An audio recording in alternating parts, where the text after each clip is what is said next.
काबुल। इस शहर की पहचान ढहे मकान, दरारों वाली दीवारें और जगह जगह कब्रिस्तानों से थी। सड़क पर मोर्टार लिए घूमते लड़ाकों की थी। चौराहों पर AK-47 टांगे नकाब पोशों की थी।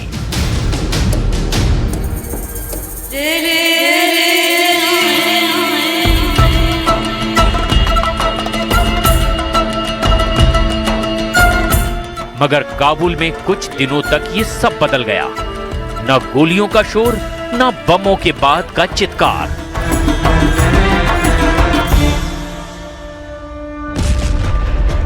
हालांकि बदलाव टिकाऊ होता नहीं दिख रहा, क्योंकि पाकिस्तान आए दिन अफगानिस्तान में बमबारी कर रहा है।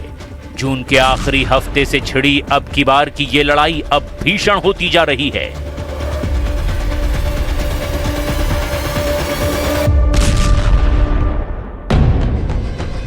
सत्ताईस जून 2026, गुलिस्तान जौहर, कराची, पाकिस्तान।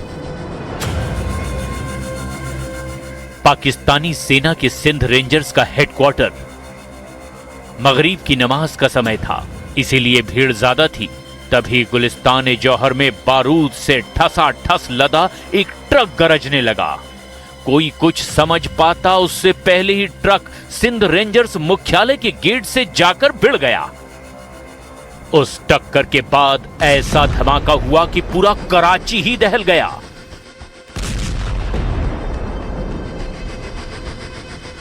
कराची हमले से इस्लामाबाद में बैठे पाकिस्तानी हुक्मरानों और सेना के जनरलों के होश फाख्ता हो गए, क्योंकि बम विस्फोट के बाद हमलावरों ने चुन चुन कर पाकिस्तान के रेंजर्स को मौत के घाट उतारना शुरू कर दिया।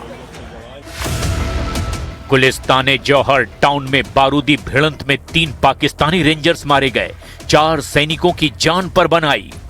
रेंजर्स की गोलीबारी में 3 हमलावर ढेर हो गए और एक को गिरफ्तार करने का दावा किया गया।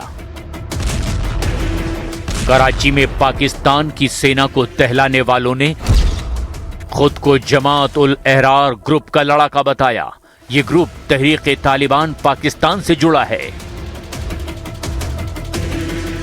जैसे ही कराची हमले का कनेक्शन TTP से निकला, जनरल मुनीर ने अफगानिस्तान पर हवाई हमले के ऑर्डर दे दिए, क्योंकि कराची का हमला सिर्फ एक बारूदी वारदात नहीं, पाकिस्तान की नजर में ये उस बड़े संकट का सिग्नल है जिसकी जड़ें अफगान बॉर्डर से पार तक जाती है। यही वजह थी कि इस्लामाबाद ने कराची हमले का बदला पूरी ताकत से लेना शुरू कर दिया। 28 जून की देर रात को पाकिस्तान ने अफगानिस्तान के 3 सूबों पर हमला कर दिया। कुनार, पख्तिका और पख्तिया प्रांतों में हुए अटैक में 38 लोगों की मौत हो गई, जबकि 163 लोग इसमें घायल हुए। पाकिस्तान से बदला लेने के लिए अफगानिस्तान ने ड्रोन बमों का इस्तेमाल किया। अफगानिस्तान ने दावा किया कि उसने पाकिस्तान के पालतू ISIS आतंकियों का सफाया किया है। यह लड़ाई वक्त वक्त पर भयानक रुख अख्तियार करती चली जा रही है, लेकिन पाकिस्तान की तबाही सिर्फ अफगान बॉर्डर तक सीमित नहीं है। अफगान बॉर्डर पर पठानों ने युद्ध छेड़ रखा है। बलूचिस्तान में बलोच गोली का जवाब बम से दे रहे हैं। POK के कश्मीरी मुनीर सेना को खदेड़ खदेड़ कर मार रहे हैं। सिंध में विद्रोह की सुनामी फिर उठने लगी है।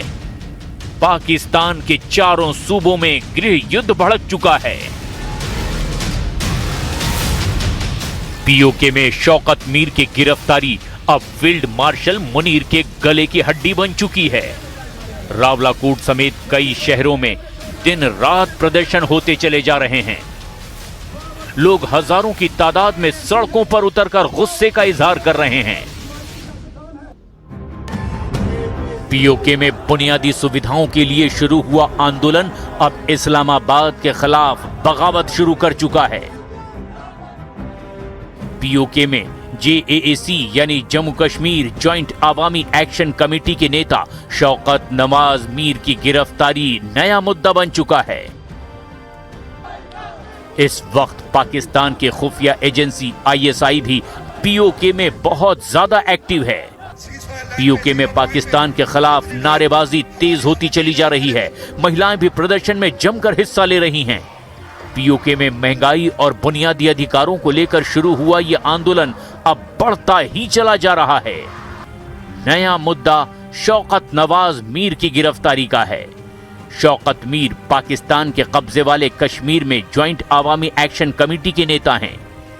पीओके में ज्वाइंट एक्शन कमेटी के 600 से ज्यादा कार्यकर्ताओं को हिरासत में लिया गया। गिरफ्तारियों को लेकर के शौकत मीर ने क्या कहा था, जरा ये गौर से देखिए। कश्मीर पाकिस्तान का हिस्सा नहीं है, कश्मीर पाकिस्तान की रियासत का हिस्सा नहीं है। अगर कोई डिक्टेटर हो तो हम किसी डिक्टेटर को नहीं मानते। कश्मीर के अवाम किसी डिक्टेटर को कबूल नहीं करेंगे, किसी भी डिक्टेटर को कबूल नहीं करेंगे। अल्फाज में हम इनसे बताते हैं कि अगर शौकत नवाज मीर जिंदा नहीं बचेगा तो फिर जो यहाँ पे सहूलतकार हैं, मैं पूरी जिम्मेदारी से कहता हूँ उनमें से एक भी जिंदा नहीं बचेगा। इंटरनेट बंद है हमारा मुकम्मल। तो इन लोगों ने, अगर ये सच्चे हैं, अगर ये ठीक है, तो इंटरनेट ऑन करें ना। इंटरनेट क्यों बंद किया हुआ है इन्होंने? अवाम से उनके हकूक के बारे में जाने ना। ये हमें दबा रहे हैं, हमें कमजोर कर रहे हैं, लेकिन इस तरह हम कमजोर नहीं होंगे। साल 2007 में पाकिस्तानी तालिबान के उभार के साथ ही पाकिस्तान में आत्मघाती हमलों और सैन्य ठिकानों को दहलाने का मिशन शुरू हुआ। 8 जून 2014 को तालिबान ने कराची एयरपोर्ट पर डायरेक्ट युद्ध शुरू कर दिया। पाकिस्तान को दुनिया से जोड़ने वाले सबसे अहम हवाई अड्डे पर तालिबान ने कब्जे की कोशिश की थी। रात के अंधेरे में 10 हथियारबंद लड़ाकों ने एयरपोर्ट के भीतर घुसकर 5 घंटे तक गोलीबारी की। तब पाकिस्तान को एहसास हुआ। पठानों ने पहाड़ों से उतरकर पाकिस्तानी जनरलों को चैलेंज देना शुरू कर दिया है। कराची एयरपोर्ट हमले के 2 दिन बाद ही तालिबान ने फिर कराची के एएसएफ ट्रेनिंग एकेडमी को दहला दिया। इसके जवाब में पाकिस्तान ने शुरू किया ऑपरेशन ज़र्ब-ए-अज़्ब। 15 जून 2014 को पाकिस्तान के तत्कालीन प्रधानमंत्री नवाज शरीफ ने आर्मी चीफ राहिल शरीफ को ऑपरेशन ज़र्ब-ए-अज़्ब शुरू करने के आदेश दिए। राहिल शरीफ ने तालिबान लड़ाकों को कुचलने के लिए 30,000 सैनिकों की पलटन तक उतार दी। ऑपरेशन ज़र्ब-ए-अज़्ब में पाकिस्तान की सेनाओं के पास F-16, JF-17 जैसे जंगी जेट थे, कोबरा हेलीकॉप्टर, भारी तोपों के साथ राहिल शरीफ ने स्पेशल सर्विसेज ग्रुप को वॉर जोन में भेजा। उत्तर वजीरिस्तान को पाकिस्तान की सेना ने चारों तरफ से घेर लिया। पूरा फोकस मिरान शाह, मीर अली, दत्ता केल, शवाल घाटी में तालिबान के सफाई पर था। पाकिस्तान का दावा था कि टीटीपी, अलकायदा, उज़्बेक लड़ाके और विदेशी टेरर नेटवर्क को कुचला जा रहा है। लेकिन ऑपरेशन ज़र्ब का सच ये है कि लड़ाकों की जगह लाखों बेगुनाहों की लाशें बिछी, लाखों पश्तून पलायन कर अफगानिस्तान भाग गए। खात्मे की कौन कहे, तहरीक तालिबान पहले से कहीं ज्यादा घातक बन गया। पाकिस्तान को लग रहा था उत्तर वजीरिस्तान में चल रहे ऑपरेशन से तालिबान टूट गया है, मगर युद्ध कभी एक जैसा नहीं रहता। पहाड़ों में पश्तूनों पर मुसीबत आई तो उन्होंने मैदान में आकर ऐसा हमला अंजाम दिया जिसे पाकिस्तान ने सबसे बड़ी राष्ट्रीय त्रासदी का नाम दिया। 16 दिसंबर 2014 आर्मी पब्लिक स्कूल पेशावर। सुबह के 10:30 बजे थे। 6 हमलावरों ने आर्मी पब्लिक स्कूल में दस्तक दी। नकाबपोश बंदूकधारियों ने ना किसी से कोई बातचीत की, ना डिमांड रखी, ना ही किसी को बंधक बनाया। हमलावरों के सामने जो भी आया उसको गोलियों से छलनी कर डाला।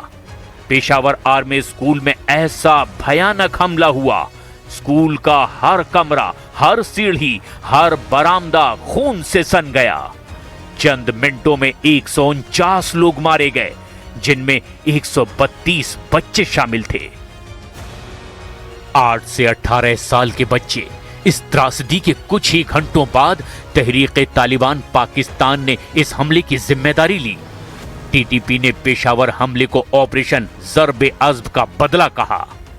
तालिबान ने पाकिस्तानी सेना के नरसंहार का बदला उसी के अंदाज में लेकर रावलपिंडी के जनरलों को सीधा चैलेंज दे दिया, क्योंकि पश्तूनों के साथ जितनी ज्यादती हुई उसे पाकिस्तान ने पूरी दुनिया से छिपाए रखा।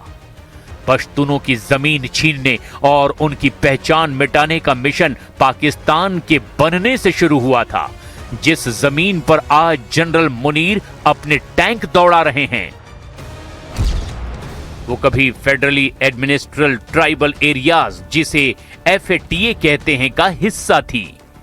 FATA 7 एजेंसियों से बना था: बाजोर, मोहम्मद, खैबर और कज़ई, कुर्रम, उत्तर वजीरिस्तान और दक्षिण वजीरिस्तान। इसके साथ ही 6 फ्रंटियर रीजन भी थे जो इस फाटा में शामिल थे। ऊंचे पहाड़, घने जंगल और गहरी घाटियों वाले इस हिस्से में पश्तून कबीले बसते थे। ऊंचे लंबे फौलादी कदकाठी के पठान, जिन्होंने कभी भी अपनी पहचान से समझौता नहीं किया, जिन्होंने अपने नियमों को कभी ताक पर नहीं रखा।